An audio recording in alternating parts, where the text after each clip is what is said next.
তো আমরা first part আগের দিন দেখেছিলাম, ফার্স্ট পার্টের পরে আজকে আলোচনা করব সেকেন্ড পার্ট নিয়ে। তো আজকে সেকেন্ড পার্টে কিন্তু অনেক কিছু রয়েছে, আমরা অনেকক্ষণ ধরে আলোচনা করব। আমরা প্রথমে যেটা আলোচনা করব সেটা হচ্ছে ওহমের সূত্র। এটা আমাদের আজকে সেকেন্ড পার্টের প্রথম টপিকস, ওহমের সূত্র।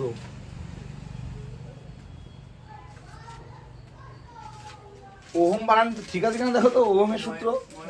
হ্যাঁ কোনটা বসন্ত? ওকে, তো ওহমের সূত্র আমরা আজ আলোচনা করব, ওহমস ল। এক কথায় দেখো, আমরা ওহমের সূত্র আলোচনা করার জন্য প্রথমে একটা বর্তনী এঁকে নিই। তাহলে এটা একটা ব্যাটারি, এটা পজিটিভ এটা নেগেটিভ, আর এখান থেকে একটা রেজিস্ট্যান্স লাগানো আছে, আর এখানে বর্তনীটাকে আমরা পুরোপুরি বদ্ধ বর্তনী এঁকে নিই। তাহলে এটা আমি ধরে নিলাম, হ্যাঁ বর্তনী কোনটা, এই টোটালটাকেই বলা হয় বর্তনী যেটা তৈরি হলো। তাহলে একটা আমি ধরে নিলাম এর এটা হচ্ছে এ প্রান্ত, এটা হচ্ছে বি প্রান্ত, আর এর ভিতর দিয়ে আই কারেন্ট প্রবাহিত হচ্ছে। কি কারেন্ট প্রবাহিত হচ্ছে? আই কারেন্ট প্রবাহিত হচ্ছে। তাহলে এই আই কারেন্ট এখান থেকে গিয়ে এখান থেকে আবার রিটার্ন চলে আসবে, কি তাই তো? তাহলে আমরা এখন যদি বলি যে এটার এই প্রান্তের বিভব হচ্ছে ভিএ আর এই প্রান্তের বিভব হচ্ছে ভিবি, তাহলে আমি যদি এখন এদের বিভব প্রভেদ বের করি, বিভব পার্থক্য বের করি, বিভব পার্থক্য, তাহলে আমরা পাবো ভি সমান সমান ভিএ মাইনাস ভিবি। ওহমের সূত্র কিন্তু মোস্ট ইম্পর্টেন্ট, তার কারণ প্রতি পদে পদে কাজে লাগবে। ক্লাস 12 আবার যারা সায়েন্স নেবে তাদের আবার কাজে লাগবে। তাই ওহমের সূত্রটাকে আগে ভালো করে বোঝার চেষ্টা করবে। আমি ওহমের সূত্র কিন্তু কাকে বলে এখনো বলিনি, জাস্ট একটা মানে তথ্যচিত্র অঙ্কন করেছি মাত্র। তাহলে ওহমের সূত্র কি জিনিস এবার বলবো, তার আগে একটু ছোট্ট করে বলে দিলাম। তাহলে এটা একটা সার্কিট এঁকে নিলাম, এটা পজিটিভ পার্ট, এটা নেগেটিভ পার্ট, মানে এটা উচ্চ বিভব, এটা হচ্ছে নিম্ন বিভব। তাহলে এখান থেকে আস্তে আস্তে আই কারেন্ট যাচ্ছে, এটা আমাদের তড়িৎ প্রবাহ মাত্রা, আর এটা এ প্রান্ত, এটা হচ্ছে বি প্রান্ত। তাহলে এই এ প্রান্তের বিভব হচ্ছে ভিএ, বি প্রান্তের বিভব হচ্ছে ভিবি। তাহলে আমাদের এটা বুঝতে হবে যে অল টাইম যেটা প্লাসের দিক থেকে যাচ্ছে সেটা গ্রেটার দ্যান, মানে সেটা বড় হবে, আর যেটা নেগেটিভে যাচ্ছে সেটা সবসময় কি হয়? ছোট হয়। তার জন্য আমরা ছোট থেকে বড়টা বিয়োগ করলাম, কি পেয়ে গেলাম? ভি পেয়ে গেলাম। কি ঠিক তাই তো? তাহলে এবার ওহমের সূত্র কি বলেছে? বলেছে উপাদান, উষ্ণতা ও অন্যান্য ভৌত অবস্থা যদি অপরিবর্তিত থাকে। আমি আবারও বলছি, উপাদান, উষ্ণতা ও অন্যান্য ভৌত অবস্থা যদি অপরিবর্তিত থাকে, তাহলে কোনো পরিবাহীর মধ্য দিয়ে তড়িৎ প্রবাহ মাত্রা, কোনো পরিবাহীর মধ্য দিয়ে তড়িৎ প্রবাহ মাত্রা ওই পরিবাহীর দুই প্রান্তের বিভব প্রভেদের সমানুপাতিক। তাহলে দুই প্রান্তের বিভব প্রভেদ কত? ভিএ মাইনাস ভিবি, তার কি সমানুপাতিক।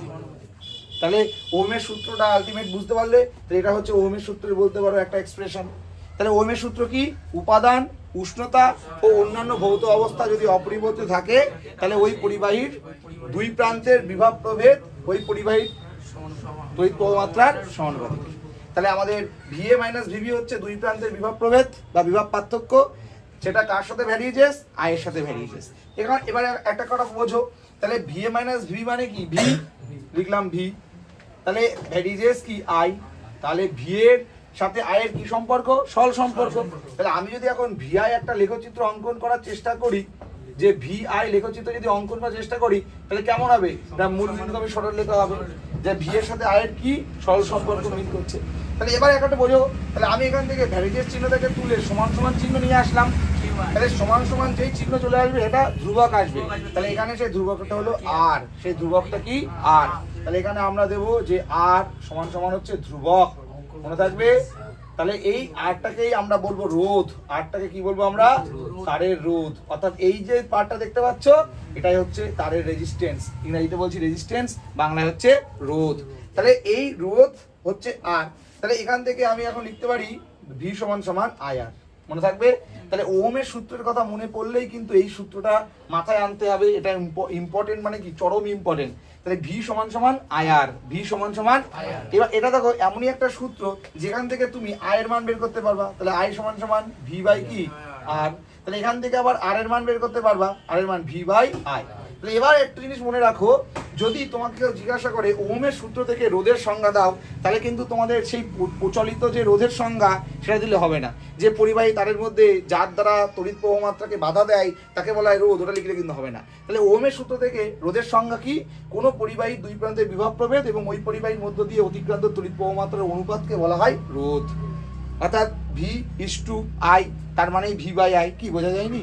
অর্থাৎ আমি V/I মানে লেখা যায় V/I, তার কারণ আমরা জানি A/B মানে হচ্ছে A/B।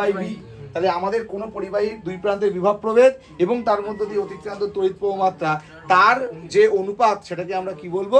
রোধ বলবো। ক্লিয়ার হলো? তাহলে এবার ব্যাপারটা বোঝার চেষ্টা করো, রোধ কাকে বলে বুঝে গেলাম। তাহলে আমরা জানবো এবার এই রোধ কোন কোন বিষয়ের উপর নির্ভর করতে পারে। আমরা মনে করো এই তারটুকুনি এখন ভাবছি, তো আমরা এখানে একটা তার নিলাম এরকম দেখতে, আর একটা তার নিলাম এরকম দেখতে। তাহলে একটা জিনিস বোঝার চেষ্টা করো, আমাদের এই তারের প্রস্থচ্ছেদটা অনেকটাই ছোট আর এই তারের প্রস্থচ্ছেদটা অনেকটাই বড়। তাহলে আমাদের এর ভিতরে যে রোধ থাকবে সেই রোধটা এরকম ভাবে থাকবে, আর এর ভিতরে যে রোধ থাকবে সেই রোধটাও এরকম ভাবে থাকবে। কি ঠিক কি না? তাহলে এর ভিতর দিয়ে যদি এখন I কারেন্ট পাঠাই, তাহলে কি দেখতে পাবো যে এর ভিতর দিয়ে I বেশি যাচ্ছে নাকি এর ভিতর দিয়ে I বেশি যাচ্ছে? তার কারণ ভালো করে বুঝবো যে এটার প্রস্থচ্ছেদের ক্ষেত্রফল অনেক বড়, তার মানে এর রোধ আলটিমেট কি যাবে? কমে যাবে। তার কারণ ওর ভিতরে তো অনেক জায়গা পাওয়া যাচ্ছে যাওয়ার জন্য, বাস্তব জিনিস নিয়ে ভাবো। তাহলে আমাদের প্রথম যেটা ছিল সেটা হচ্ছে যে পরিবাহী রোধ, তাহলে প্রস্থচ্ছেদের ক্ষেত্রফল সাথে কিভাবে সমানুপাতিক? ব্যস্তানুপাতিক না সমানুপাতিক? ব্যস্তানুপাতিক। যত প্রস্থচ্ছেদের ক্ষেত্রফল বাড়বে তত রোধ কমবে, যত প্রস্থচ্ছেদ সরু হবে তত রোধ আলটিমেট বাড়তে থাকবে। তার মানে R varies on by A। কি ঠিক কি না? R varies on by A, এটাকে বলছি আমরা কি? রোধের সাথে কার সম্পর্ক? এর সম্পর্ক। এ মানে এখানে প্রস্থচ্ছেদের ক্ষেত্রফল। এবার আমি এই তারটা যদি লম্বা দিক থেকে ভাবি, যে তার যত লম্বা হবে, লেন্থ যত বাড়বে তার রোধ তত বাড়তে থাকবে। তাহলে আমি এখন যদি বলি আর এর সাথে এল এর কি সম্পর্ক? সরল সম্পর্ক। কেন? তার যত লম্বা হবে তত তারের ভিতরে কি হবে? রোধ বাড়বে। তার যত ছোট হবে রোধ তত কমতে থাকবে। তাহলে এবার ব্যাপারটা বোঝার চেষ্টা করো, তোমরা নিজেরা অ্যানালাইজ করো যে একটা বৈদ্যুতিক ইস্ত্রি বা হিটার, এদের যে নাইক্রোম তারটা থাকে সেই তারটা কেমন হয়? সেই তারটা কিন্তু এরকম কুণ্ডুলি কুণ্ডুলি করে পেঁচানো থাকে। কি ঠিক কি না? আর তারটা কিন্তু খুব সরু হয়। তাহলে আমরা জানি নাইক্রোম তারের কাজ হচ্ছে উচ্চ রোধযুক্ত উচ্চ গলনাঙ্ক বিশিষ্ট। কি তাই না? মানে অতিরিক্ত রোধ হয় আর অতিরিক্ত গলনাঙ্ক, মানে যত যেন তেন তাপেও পুড়ে যাবে না হিটে। তাহলে কেন? তার কারণ আমাদের যে হিটার বা বৈদ্যুতিক ইস্ত্রি, এদের মূল যে মেকানিজম, তার মেকানিজমটাই হলো যে গরম হবে জামা কাপড় ইস্ত্রি করা যাবে, বা হিটার তাড়াতাড়ি করে জল গরম করবে রান্না করতে পারবো। তাহলে তারের যদি রোধ বেশি থাকে, তাহলে তাদের রোধ বেশি থাকলে তার তাড়াতাড়ি হিট তৈরি হবে বেশি। তার যদি দৈর্ঘ্য হয় তাহলে আবার রোধ বাড়বে, আবার রোধ বাড়লে হিট হবে তাড়াতাড়ি। এর জন্য নাইক্রোম তারটাকে অনেক লম্বা তার পেঁচিয়ে কুণ্ডলীকৃত করে রাখা হয়। তার কারণ দৈর্ঘ্য বাড়ানো হয় রোধ বাড়ানোর জন্য, সরু করানো হয় রোধ বাড়ানোর জন্য। তাহলে আলটিমেট রোধ যত বাধা যত বাড়বে তত তাড়াতাড়ি হিট হবে। এটা সাধারণ ব্যাপার। আমি এখন সোজাভাবে হাঁটবো, আমার গায়ে একরকম টেম্পারেচার হবে, কিন্তু আমাকে যদি পেছন দিক থেকে 10টা টায়ার বেঁধে দেয় তাহলে আমাকে এবার টানতে গেলে তেলঘাম ছুটে যাবে না? তাহলে আমি যখন ফ্রি স্পেসে গাড়ি চালাচ্ছি 5th গিয়ারে, তখন গাড়ির ইঞ্জিন একরকম হিট হবে। কিন্তু আমি যদি 1 গিয়ারে গাড়ি এখন চালাই 60-এ, নিশ্চয়ই গাড়ির ইঞ্জিন সেকেন্ডের মধ্যে গরম হয়ে যাবে, কারণ ও গ্যাঁ গ্যাঁ করবে, কারণ ও তো যেতে চাচ্ছে, তুমি যেতে দিচ্ছ না, তাহলে তো ওর ইঞ্জিন তো আরো হিট হয়ে যাচ্ছে। এও ঠিক তাই। তাহলে কারেন্ট যদি বাধা পায় যেতে, তাতে কি হবে? পরিবাহী তারটাকে কি করবে? গরম করে ফেলবে। সাধারণ ব্যাপার। এটার তাপীয় ফল সংক্রান্ত কিছু বিদ্যা বুদ্ধি সেগুলো আমরা পরে শিখবো, বাট আলটিমেট আজকে যেটা করলাম সেটা কি সবাই বুঝতে পারলে? তাহলে রোধের যে সিস্টেমটা পেলাম সেটা ওহমের সূত্র থেকে প্রাপ্ত। তাহলে একমাত্র ওহমের সূত্র মনে পড়লেই আমরা মনে রাখবো V = IR, V = IR। Clear হলো? আচ্ছা, ওহমের সূত্র ক্লিয়ার হলো। তাহলে এই সাথে সাথে আরো 3টে জিনিস শিখে নাও। পরিবাহী কাকে বলে, অর্ধপরিবাহী কাকে বলে, আর অন্তরক কাকে বলে। এই 3টে সংজ্ঞা একবার একটু জেনে নাও। তাহলে একটা হচ্ছে পরিবাহী, একটা হচ্ছে অর্ধপরিবাহী, আর একটা হচ্ছে অন্তরক। এই প্রসঙ্গে একটু বলে রাখি, যে সকল পদার্থের মধ্য দিয়ে তড়িৎ সহজে চলাচল করতে পারে তাদেরকে বলা হয় পরিবাহী। যেমন কারা? প্রথমেই যার নাম সেটা হচ্ছে AG, তারপরে হচ্ছে AU, তারপরে CU, তারপরে আরো অনেকে আছে, মানে সিলভার, সোনা, মানে রূপো, সোনা, তামা, এরা। আর অর্ধপরিবাহী কারা? যে সকল পদার্থের মধ্য দিয়ে খুব অল্প পরিসরে তড়িৎ চলাচল করতে পারে তাদেরকে বলবো আমরা অর্ধপরিবাহী। যেমন জার্মেনিয়াম আর সিলিকন, এইগুলো কিন্তু আসবে। জার্মেনিয়াম আর হচ্ছে সিলিকন, মনে থাকবে। এদের কোথায় দেখা যায়? এদের কম্পিউটারের মেমোরি কার্ড, চিপ, ফোনের মেমোরি কার্ড, এইসব জায়গায় এদেরকে দেখা যায়। এরপরে অন্তরক, অন্তরক মানে যার মধ্য দিয়ে তড়িৎ মোটে যেতেই পারে না তাদেরকে বলা হবে অন্তরক। যেমন কাঁচ, কাঠ, রবার, মনে থাকবে। কাঁচ, কাঠ, রবার। প্লাটিনাম তার তড়িৎ পরিবাহিত। পরিবাহী কারা? হ্যাঁ, যাদের মধ্যে তড়িৎ চলাচল করতে পারে তাদেরকেই বলা হয় পরিবাহী। সোনা, রূপো, তামা, মানুষের শরীর এই ক্ষেত্রে তড়িৎ পরিবাহী তারের হিসেবে, কিন্তু তার হিসেবে কাজ করতে হবে না, কিন্তু মানুষের শরীরে যাবে যতক্ষণ রক্ত থাকবে। বোঝা গেল? রক্ত শেষ, তোমার ভিতর দিয়ে আর কিছু যাবে না, এরকম একটা ব্যাপার। এক কথায় মুক্ত ইলেকট্রন যেখানে আছে সেখানে যাবে, মুক্ত ইলেকট্রন যেখানে নেই, ফ্রি ইলেকট্রন, সেখানে তড়িৎ চলাচল করতে পারবে না। তাহলে কাঁচ, কাঠ, রবার এদের ভিতরে মুক্ত ইলেকট্রন নেই, তাই এদের মধ্যে দিয়ে কোনো তড়িৎ চলাচল করতে পারে না। কিন্তু অর্ধপরিবাহী জার্মেনিয়াম সিলিকন খুব সামান্য পরিসরে যায়, আর এটাকেই ইউজ করা হয় কম্পিউটারে, র্যাম, রম এইগুলোতে ইউজ করা হয়, মনে থাকবে। তো এটা ছিল তিনটে কনসেপ্ট, তড়িৎ পরিবাহী, অর্ধপরিবাহী, আর হচ্ছে অন্তরণ। আপাতত এটা বোর্ড ওয়ার্কটা টুকে নাও। দেখো, অভ্যন্তরীণ রোধটা নিয়ে একটুখানি ছোট্ট করে আমি বলে দিই। এখান থেকে একটা কোয়েশ্চেন তোমাদের আসে, নষ্ট ভোল্ট কাকে বলে, এরকম একটা প্রশ্ন আসে তোমাদের। ব্যাপারটা একটু বোঝার চেষ্টা করো। এটা মনে করো একটা ব্যাটারি, এটা একটা ব্যাটারি আমি এঁকে নিই, এটা একটা ব্যাটারি এঁকে নিলাম। তাহলে এটা ব্যাটারির পজিটিভ পার্ট, এটা নেগেটিভ পার্ট। তাহলে এই ব্যাটারির সাথে একটা সার্কিট তৈরি করে নিলাম। এখানে মনে করো রোধ আছে, আর এখানে এরকম ভাবে তড়িৎ আই যাচ্ছে, আই কারেন্ট যাচ্ছে।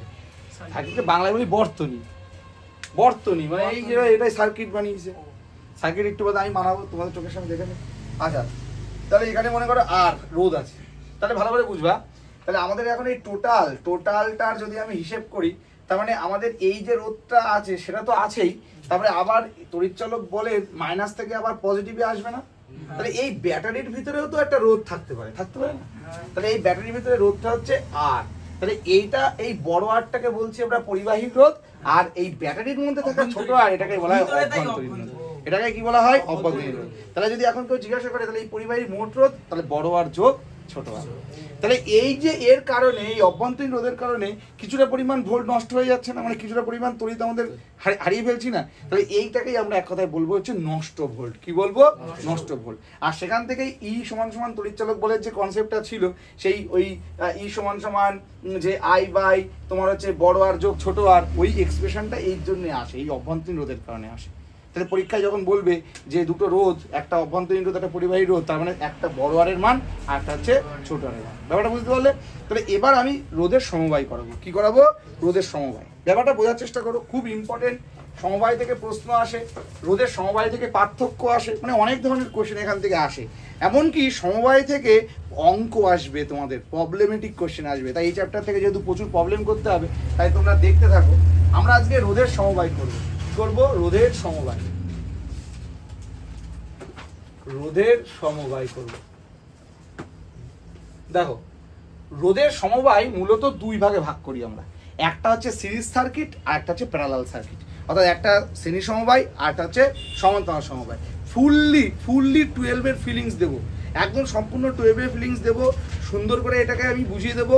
সমস্ত মাস্টারমশাইরা কি করে একটুখানি আমি বলি। সবাই কি করে, শ্রেণী সমবায় মানে এটাকে দুভাগে ভাগ করছি। একটা হচ্ছে শ্রেণী, এটাকে ইংরেজিতে বলছি আমরা সিরিজ সার্কিট, আর এটাকে বলছি আমরা সমান্তরাল সমবায়, সমান্তরাল সমবায় বা প্যারালাল সার্কিট। সমস্ত মাস্টারমশাইরা কি করে, শ্রেণী সমবায় কাকে বলে, সমান্তরাল সমবায় কাকে বলে বলে দেয়, সংজ্ঞা লিখিয়ে দেয় বা বইতে দাগিয়ে দেয়। তারপর শ্রেণী সমবায়ের তুল্য রোধ বড় আর সমান সমান এই R1 যোগ R2 যোগ R3, আর সমান্তরাল সমবায় R সমান সমান 1/R1 1/R2 1/R3 করে বেরিয়ে যায়। বাট না, এটা করলে ফেসে যাবা। তার কারণ এটা শুধুমাত্র যারা একদমই কিচ্ছু বোঝে না, যারা জাস্ট ভৌতবিজ্ঞানটাকে পড়াতে হয় তাই পড়াচ্ছে, তারা এইটুক করে বেরিয়ে যাবে। কিন্তু তোমাদের পরীক্ষায় শ্রেণী সমবায়ের তুল্যরোধ বের করার প্রসেস জানতে দেবে, 3 নম্বরে চলে আসতে পারে। অর্থাৎ বলবে যে শ্রেণী সমবায়ের তুল্যরোধ নির্ণয় করে দেখাও। তখন তোমাকে কি করে আসলো এই R সমান সমান R1 যোগ R2 যোগ R3 করে দেখাতে হবে। আবার সমান্তরাল সমবায়ের ক্ষেত্রে দেখাতে হবে 1/R = 1/R1 যোগ 1/R2 যোগ 1/R3 করে দেখাতে হবে। এটার বহুত প্রসেস আছে, লোকেরা খুব বড় সড়ো করেও দেখাতে পারে। আমি আজকে দেখো কি প্রসেসে দেখাচ্ছি, আশা করি সেটা সবাই ভালো লাগবে এবং সবাই তাড়াতাড়ি বুঝতে পারবে। বাট মাথার মধ্যে একটা জিনিস কাজে লাগাও, যে কি কি বললাম। তাহলে রোধের সমবায় কয় প্রকার, কি কি? তাহলে শ্রেণী সমবায়ের তুল্য রোধ আর বড় আর সমান, এটা তুল্য রোধ। তাহলে বড় আর সমান সমান কি, R1 R2 R3। আর সমান্তরাল সমবায়ে, তাহলে আমি এখন মুছে দেবো, এর কথা মনেও রাখবো না, আমি দেখে নেব যে আসে কিনা। তোমরা জাস্ট বুঝে নিলে যে কি আসবে অ্যান্সার। আগের থেকে অ্যান্সার বলে দিলাম, এবার আমি অ্যান্সারটাকে খুঁজে বের করার চেষ্টা করব। আমরা প্রথমে আজকে আলোচনা করব শ্রেণী সমবায়। জলের মতো যদি পরিষ্কার না হয় পড়ানো ছেড়ে দেবো। শ্রেণী সমবায়, শ্রেণী সমবায়। না বুঝতে পারলে অবশ্যই বলবে। শ্রেণী সমবায় কাকে বলে একটু বোঝো, আর তোমাদের টেনশনের কোনো কারণ নেই। এই শ্রেণী সমবায় যেটা আমি এখন বোর্ডে করাচ্ছি সেটাই প্র্যাকটিক্যাল দেখাবো আর কয়েক মিনিটের মধ্যেই, পরের দিন না, আজকেই দেখাবো। অর্থাৎ যেটা বোর্ডে এখন করাবো সেটাই আজকে চোখের সামনে নিজেরা হাতে নিয়ে দেখবা যে সত্যিই হয় কি হয় না। বোঝা গেল? তাহলে শ্রেণী সমবায় কাকে বলছি আগে একটু বলে দিই। বলছে কোনো একটা বর্তনীতে বা কোনো একটা সার্কিটে রোধগুলো এমনভাবে লাগানো থাকবে, সে এক গাদা রোধ হতে পারে। তোমার মনে যদি বলে স্যার 100টা, হ্যাঁ হোক 100টা, স্যার 1000টা, হ্যাঁ 1000টা, স্যার তাহলে এক কাজ করি 100 1000 দরকার নেই, যে কোনো মঙ্গল জিনিস 3 বার পু পু পু, উলু উলু উলু, মানে 3 বার শঙ্করধ্বনি দিই, 3 বার উলুধ্বনি দিই, 3 বার যাই করি সব আমাদের মঙ্গল অর্থে 3 বার বড়।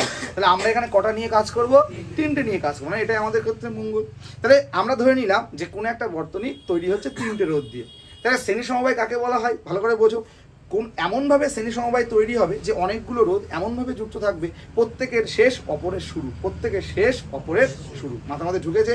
এইরকমভাবে যে সার্কিটটা তৈরি হবে তাকেই বলা হবে শ্রেণী সমবায়। তাহলে স্যার একটু ছোট্ট করে একটু সুন্দর করে বলে দিন শ্রেণী সমবায় কাকে বলা হয়।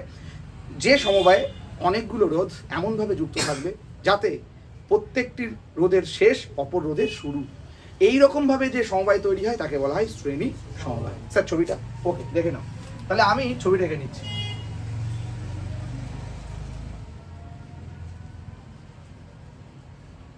তাহলে এটা হচ্ছে আমাদের আজকের রোধ, প্রথম রোধ R1, এটা R2, এটা R3, এটা A প্রান্ত, এটা B প্রান্ত, এটা C প্রান্ত, এটা হচ্ছে D প্রান্ত। মাথার মধ্যে কিন্তু বুঝে নেবা সবাই। তাহলে আমি যেমন বলেছি তেমন কাজ, যে সমবায় অনেকগুলো রোধ এমনভাবে যুক্ত থাকে একটা শেষ অপরের শুরু। ব্যাপারটা বোঝার চেষ্টা করো। R1 শেষ হলো B তে, R2 শুরু হলো B থেকে, R2 শেষ হলো C তে, R3 শুরু হলো আবার C তে, B তে গিয়ে শেষ। ক্লিয়ার? মাথার মধ্যে ঢুকে আছে? তাহলে এবার ব্যাপারটা বোঝার চেষ্টা করো। আমি যদি এখন R1 রোধটা নিয়ে ভাবি, জাস্ট R1 রোধটা নিয়ে ভাবি, তাহলে আমাদের এই প্রান্তের বিভব VA, এই প্রান্তের বিভব VB, তাহলে আলটিমেট এর বিভব পার্থক্য VA মাইনাস VB। কি ক্লিয়ার সবার? কারো কোনো সমস্যা নেই তো? এবার আমি যদি আবার এইটা নিয়ে ভাবি, অর্থাৎ এখান থেকে আবার এইটা নিয়ে যদি ভাবি, তাহলে এটার VB মাইনাস VC, তাহলে R2 রোধের বিভব পার্থক্য হচ্ছে VB মাইনাস VC। আবার যদি আমি ভেরি গুড, আবার যদি এটা যায় তাহলে পাবো হচ্ছে VC মাইনাস VD। কি সবাই একমত? এবার স্যার যদি আমি এখান থেকে পুরো লাস্ট অবধি যাই, তাহলে টোটালটার বিভব পার্থক্য কত হবে? Very good, VA minus VD। এটা হচ্ছে টোটাল V এর মান। কি ঠিক কি না? ঠিক বললাম তো? তাহলে আলটিমেট আমাদের এখানে একটা জিনিস বুঝলাম যে শ্রেণী, হ্যাঁ এটা একটা জিনিস আমরা বুঝলাম যে শ্রেণী সমবায়ের যে রোধগুলো লাগানো থাকে সেই রোধগুলোর প্রত্যেকের কি হয়? বিভব পার্থক্য আলাদা হয়, এক কথায়। আর এদের দুই প্রান্তের বিভব পার্থক্য কত? VA মাইনাস VD, সেটাই ধরে নিলাম V। তাহলে এবার আমি অঙ্কটাকে করব, বাট তার আগে একটা জিনিস বলে যে এই সমবায়টাকে কিন্তু আমাদের হাতে কলমে বানাতে হবে, তাই থিওরিটাকে বুঝবে। তাহলে আমরা এখানে একটা রোধ নেব, আর এর যেখানে শেষ হবে আর একটা রোধের সেখান থেকে শুরু করব। ক্লিয়ার হবে? এরপরে আমি আগে তৈরি করি, তারপর বলবো এর সম্পর্কে। তাহলে এবার আমি ধরে নিলাম এই টোটাল যে সমবায়টা দেখতে পাচ্ছ A থেকে D পর্যন্ত, এটা তুল্যরোধ R। তাহলে এটা তুল্যরোধ বড় R। তুল্যরোধ কি ধরে নিলাম? বড় R। আর এর ভিতর দিয়ে আমরা I কারেন্ট পাঠালাম। তাহলে ভালো করে বুঝবা, এই I কারেন্ট R1 এর মধ্য দিয়েও যাবে, R2 এর মধ্য দিয়েও যাবে, আর তার মানে এখান থেকে আবার I বেরিয়ে যাবে। তাহলে 1 2 3 4 কিন্তু কারেন্ট ভাগ হচ্ছে না। তাহলে ভাগ হচ্ছে কি?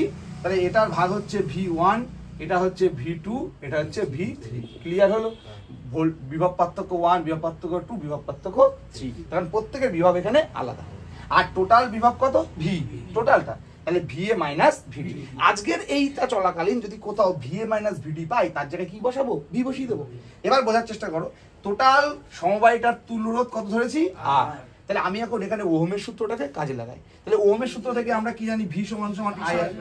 কি সবাই জানি তো? V সমান সমান। তাহলে এবার লক্ষ্য করো, তাহলে V মানে হচ্ছে VA minus VD, VA minus VD, তাহলে এটা ইকুয়াল টু কি? IR থাকলো পরে। তাহলে আমাদের আজকে এই পার্টটাকে আমরা কাজে লাগানোর চেষ্টা করব, যদি কোনো জায়গায় কাজে লাগে, যে VA minus VD equal to কি? IR। পুরোটা মানেই তো IR। তাহলে আমাদের তুল্যরোধ কোনটা? R। তাহলে এই R এর ভ্যালুটা বের করতে পারলে আমাদের খেল খতম। এবার আমি এই ছোট ছোট রোধগুলো নিয়ে ভাবি। বোঝা গেল? তাহলে আমি এখন এই ছোট ছোট রোধগুলো নিয়ে ভাবছি। প্রথমে R1 রোধের ক্ষেত্রে, এবার কিন্তু একটা অন্য ডিপার্টমেন্ট শুরু হয়ে যাচ্ছে। তাহলে R1 রোধের ক্ষেত্রে বোঝার চেষ্টা করা একদম ইজি। এতক্ষণ পর্যন্ত সব বুঝতে পেরেছো তো? R1 রোধের ক্ষেত্রে R1 রোধের ক্ষেত্রে। তাহলে R1 রোধের ক্ষেত্রে তাহলে আমাদের এর ভিতর দিয়ে কারেন্ট যাচ্ছে কত I। তাহলে আমরা যদি এখন ওহমের সূত্র অ্যাপ্লাই করি তাহলে V1 equal to I R1, কি ঠিক তো? V সমান IR। তাহলে কারেন্ট I আর রোধ কত R1। তাহলে V1 এর ভ্যালু কত VA মাইনাস VB। তাহলে বসালাম VA মাইনাস VB। ক্লিয়ার হলো? তাহলে VA minus VB equal to I R1। তাহলে এটা গেল কার ক্ষেত্রে? R1 এর ক্ষেত্রে থাকলো। এটা আমাদের আজকের 1 নং সমীকরণ। এবার R2 রোধের ক্ষেত্রে বের করব।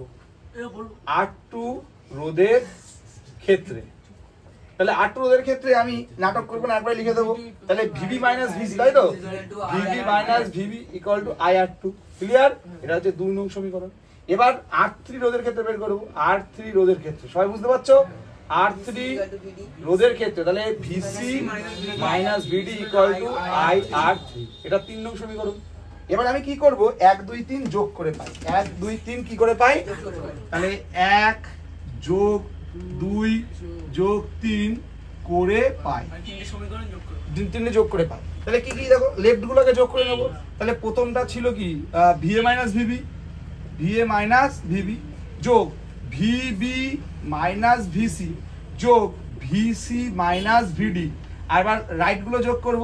তাহলে I R1 I R2 I R3। এবার লক্ষ্য করো মাইনাস VB প্লাস VC কাটা গেল, এটা এটা কাটা গেল। তাহলে আমার থাকলো VA মাইনাস VD। এখান থেকে একটা I কমন নিলাম, থাকলো R1 R2 থাকলো হচ্ছে R3। তাহলে VA মাইনাস VD মানে কি IR। তাহলে এখানে বসালাম বড় IR। তাহলে I এখানে থাকলো R1 R2 R3। তাহলে I কেটে গেল। তাহলে বড় R অর্থাৎ তুল্য রোধ সমান সমান বেরিয়ে গেল R1 যোগ R2 যোগ R3। বুঝতে পারলে? তাহলে আমাদের শ্রেণীর সমবায়ের তুল্য রোধ কত? R1 R2 R3। তাহলে এবার এখান থেকে আমাদের কিছু জিনিস জানতে হবে যেগুলো প্র্যাকটিক্যাল করার সময় হাতে কলমে আমরা দেখবো। তাহলে আমরা প্র্যাকটিক্যালি কি কি দেখবো? নাম্বার 1, আমাদের এই সমবায়ে যে কোনো একটা বাল্ব যদি খুলে নিই বা বাল্ব যদি কেটে যায় তাহলে আর কোনো বাল্ব জ্বলবে না, নাম্বার 1। নাম্বার 2, এইগুলোর মধ্যে যত ওয়াটের কম বাল্ব হবে বাস্তবে আমরা জানি তার আলো কম হওয়া উচিত, বাট শ্রেণী সমবায়ে বেশি হবে। স্যার কেমন? আমি না বুঝতে পারিনি স্যার, একটু ভালো করে বলেন। মানে 100 ওয়াটের বাল্ব আর 60 ওয়াটের বাল্ব যদি লাগানো থাকে 60 কম বেশি দেবে আর 100 ওয়াটের বাল্ব মিন মিন করে জ্বলবে। ব্যাপারটা বোঝা, এটাই হচ্ছে শ্রেণী সমবায়ের কাজ। তার কারণ শ্রেণী সমবায়ে কি হচ্ছে 8টা ডিভাইড মানে R1 যোগ R2 যোগ R3। তাহলে যত মানে ওয়াট বেশি তার তত জ্যোতি কমে যাবে, যেহেতু সব সিরিজ সার্কিটে রয়েছে না। তাহলে এই রকম সমবায় আমাদের ফ্যামিলিতে মানে বাড়িতে কি করা হয়? হ্যাঁ কি না? জীবনেও হবে না। কেন হবে না? নিজেরা বাস্তব বুঝে বুঝে গেলে স্যার ও কেন করবো? তাহলে বাড়িতে যদি একটা পাখা নষ্ট হলে কিচ্ছু চলবে না, বোঝা যায়নি? বাড়িতে যদি একটা বাল্ব কেটে যায় তা যতক্ষণ ওটা চেঞ্জ করবে ততক্ষণ কোনো বাল্ব জ্বলবে না, মানে কোনো কিছুই হবে না বাড়িতে। তাহলে স্যার আমাদের বাড়িতে কোন সমবায় ইউজ করা হয়? সমান্তরাল সমবায়। কেন করা হয় সেটা তো একটু বাদে থিওরি পরে জানবো, বাট এখান থেকে প্রশ্ন আসবে, অনেকে তোমাদের বোকা বানানোর জন্য জিজ্ঞাসা করবে, বল গৃহস্থলীতে কোন ধরনের সমবায় করা হয়? তাহলে আমরা টুরি মেরে উত্তর দেবো কি সমান্তরাল সমবায় করা হয়। তার কারণ আমরা থিওরিটা বুঝি, বেশি বকতেছো না, আমরা হাতে কলমে দেখেছি আমরা। তাহলে এই যে জিনিসগুলো বললাম সেগুলো আজকে হয় কি হয় না আমরা একটু পর দেখবো, তার আগে তোমরা এটা টুকে নাও। দেখো এবার যেটা আমি তোমাদেরকে করাবো সেটা হচ্ছে সমান্তরাল সমবায়ের তুল্যরোধটা আমি নির্ণয় করবো। তাহলে এবার আমরা করবো হচ্ছে সমান্তরাল সমবায়।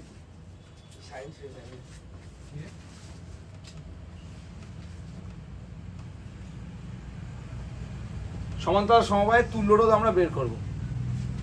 তুল্যরোধ আমরা বের করব। দেখো সমান্তরাল সমবায়ের কনসেপ্টটাকে বোঝাই। তাহলে আমাদের সিরিজ সার্কিট ছিল একটি রোধের শেষ অপর রোধের শুরু, বাট এটার উল্টো। সমান্তরাল সমবায় হচ্ছে একটা সমবায়ে যতগুলো রোধ তুমি ক্রিয়েট করবা তাদের প্রত্যেকের শুরুও একটা বিন্দুতে শেষও একটা বিন্দুতে।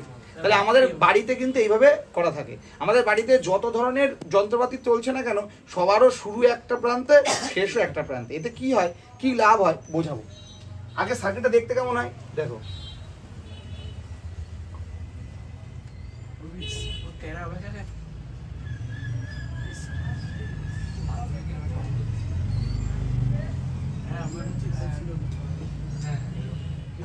তাহলে এটা হচ্ছে আমাদের সমান্তরাল সমবায়ের বর্তনী চিত্র, যেটাকে বোর্ডে আঁকলাম, একটু বাদে হাতে কলমে তৈরি করব। তাহলে এটাও করবো। তাহলে এটা এ প্রান্ত, এটা বি প্রান্ত। এটা সুবিধা কি ভালো করে বোঝো। আমি ধরে নিলাম এটা R1 রোধ, এটা R2 রোধ, এটা R3 রোধ। তাহলে R1 রোধেরও দেখো বিভব পার্থক্য VA মাইনাস VB, R2 রোধের ক্ষেত্রে VA মাইনাস VB, আবার R3 রও VA মাইনাস VB। তাহলে এতে লাভ কি হবে? এদের মধ্যে যদি কোনো একটি বাল্ব খারাপ হয়ে যায় তাও অন্যগুলো নষ্ট মানে বন্ধ হবে না, সবাই জ্বলবে। আর একটা তো কেন, দুটো খুলে রাখলেও একটা জ্বলে যাবে, কি সিস্টেম। আর ওটাই একটা খারাপ হলে সব বন্ধ, সেটা দেখতে পাবা নিজের চোখে। নাম্বার 1। নাম্বার 2, এখানে 80 ওয়াট 80 ওয়াটের মতো আলো দেবে, 100 ওয়াট 100 ওয়াটের মতো আলো দেবে। অর্থাৎ যে যার যেমন, যেমন এটা 9 ওয়াটের বাল্ব একরকম আলো দিচ্ছে, আর ওটা 12 ওয়াটের বাল্ব ওটা আর একরকম আলো দিচ্ছে। শ্রেণী সমবায় যেটা কারেন্টের আমাদের পিলার থেকে মিটার ঘর পর্যন্ত শ্রেণী, তারপরে সব সমান্তরাল, ঘরের গৃহস্থলী সব সমান্তরাল, মনে থাকবে। তাহলে সমান্তরাল সমবায় স্যার কাকে বলে আমি বুঝে গেছি, একটু বলবো। হ্যাঁ বলো। যে কোনো একটা সমবায়ের রোধগুলো এমনভাবে যুক্ত থাকে যাতে প্রত্যেকের শুরু একটা প্রান্ত শেষও একটা প্রান্ত।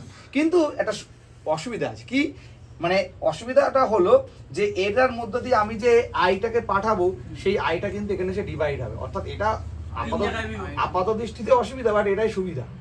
একটাই কারেন্ট ব্যবহার করছি কয় রকম? 3 রকম, I1 I2 I3। কিন্তু আমাদের আলোর সমস্যা হবে না কেন? তার কারণ আমাদের ভোল্টেজ তো একই রয়েছে, অর্থাৎ বিভব পার্থক্য একই থাকে। তাহলে এবার আমি এদের তুল্যরোধটা একটু বলে দিয়েছি কেমন আসার কথা। 1/R = 1/R1 যোগ 1/R2 যোগ 1/R3।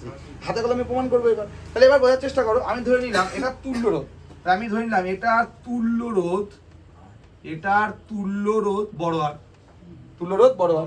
তাহলে আমরা ওহমের সূত্র জানি V = IR। তাহলে আমাদের এখান থেকে I বেরিয়ে তো আবার এখান থেকে I বেরোবে। তাহলে টোটাল বর্তনীর কারেন্ট তো I, টোটালটার রোধ তো কত? R। তাহলে শুধু এখানে টোটালটার বিভব কত? VA minus VB, ultimate VA minus VB। তাহলে আমি যদি লিখি এখানে VA মাইনাস VB, তাই তো, VA মাইনাস VB। তাহলে এবার দেখো এই VA মাইনাস VB বাই যদি আমি এখন এই আইটাকে লিখি, তার মানে I মানে হচ্ছে তখন এখন I1 যোগ I2 যোগ I3। অর্থাৎ এই আইটাই তো তিনটে ভাবে ব্যবহার হয়েছে, তার মানে এই আই যা I1 যোগ I2 যোগ I3 ও তাই। তাই সেটা সমান সমান কি থাকবে? সেটা সমান সমান থাকবে দেখো R। কেন? কারণ এই আইটাই তো ডিভাইড হয়েছে। তাহলে এই আই এর মান যা হবে I1 I2 I3 যোগ করলে তো সে আই হবে, বোঝা গেল? তাই আই এর জায়গায় যদি আমরা লিখি I1 যোগ I2 যোগ I3, তাহলে কোনো সমস্যা নেই।